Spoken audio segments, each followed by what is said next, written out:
And it came to pass after this, that Absalom, the son of David, had a fair sister, whose name was Tamar.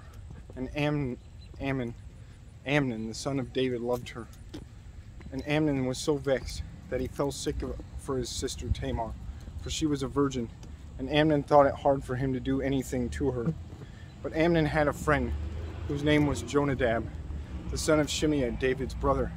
And Jonadab was a very subtle man. And he said unto him, Why art thou, being the king's son, lean from day to day? Wilt thou not tell me? And Amnon said unto him, I love Tamar, my brother Absalom's sister. And Jonadab said unto him, Lay thee down on thy bed, and make thyself sick.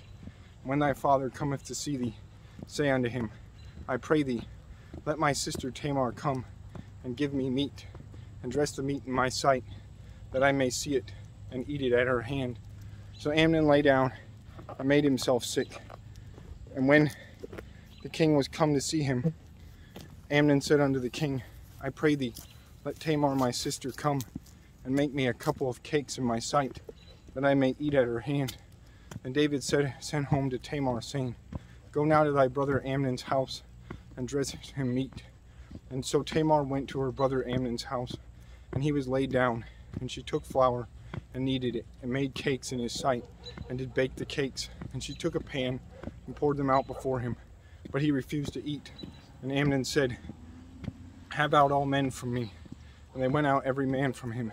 And Amnon said unto Tamar, Bring the meat into the chamber, that I may eat of thine hand. And Tamar took the cakes which she had made, and brought them into the chamber to Amnon her brother. And when she had brought them unto him to eat, he took hold of her, and said unto her, Come lie with me, my sister. And she answered him, Nay, my brother, do not force me, for no such thing ought to be done in Israel. Do not thou this folly. And I, whither shall I cause my shame to go? And as for thee, thou shalt be as one of the fools in Israel. Now therefore I pray thee, speak unto the king, for he will not withhold me from thee. Howbeit, he would not hearken unto her voice, but being stronger than she, forced her, and lay with her. Then Amnon hated her exceedingly, so that the hatred wherewith he hated her was so greater than the love wherewith he had loved her. And Amnon said unto her, Arise, be gone. She said unto him, There is no cause. This evil in sending me away is greater than the other that thou didst unto me. But he would not hearken unto her. Then he called his servant that ministered unto him, and said, Put now this woman out from me, and bolt the door after her. And she had a garment of divers colors upon her, for with such robes were the king's daughters that were virgins apparelled. Then his servant brought her out, and bolted the door after her.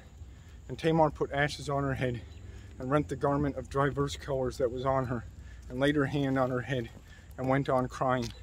And Absalom her brother said unto her, Hath Amnon thy brother been with thee? But hold now thy peace, my sister. He is thy brother. Regard not this thing. So Tamar remained desolate in her brother Absalom's house. But when King David heard of all these things, he was very wroth. And Absalom spake unto his brother Amnon, neither good nor bad. For Absalom hated Amnon, because he had forced his sister Tamar.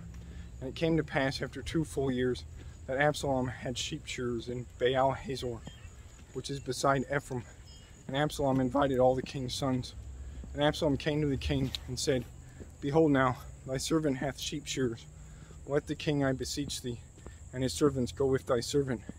And the king said to Absalom, Nay, my son, let us all now go, lest we be chargeable unto thee. And he pressed him, howbeit he would not go, but blessed him. Then said Absalom, If not, I pray thee, let my brother Amnon go with us. And the king said unto him, Why should he go with thee? But Absalom pressed him, that he let Absalom and all the king's sons go with him. Now Absalom had commanded his servant, saying, Mark ye now when Amnon's heart is merry with wine. When I say unto you, Smite Amnon, then kill him, fear not. Have not I commanded you?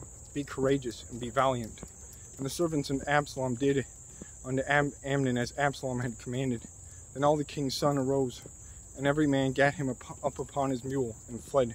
And it came to pass, while they were in the way, that tidings came to David, saying, Absalom that hath slain all the king's sons, and there is not one of them left.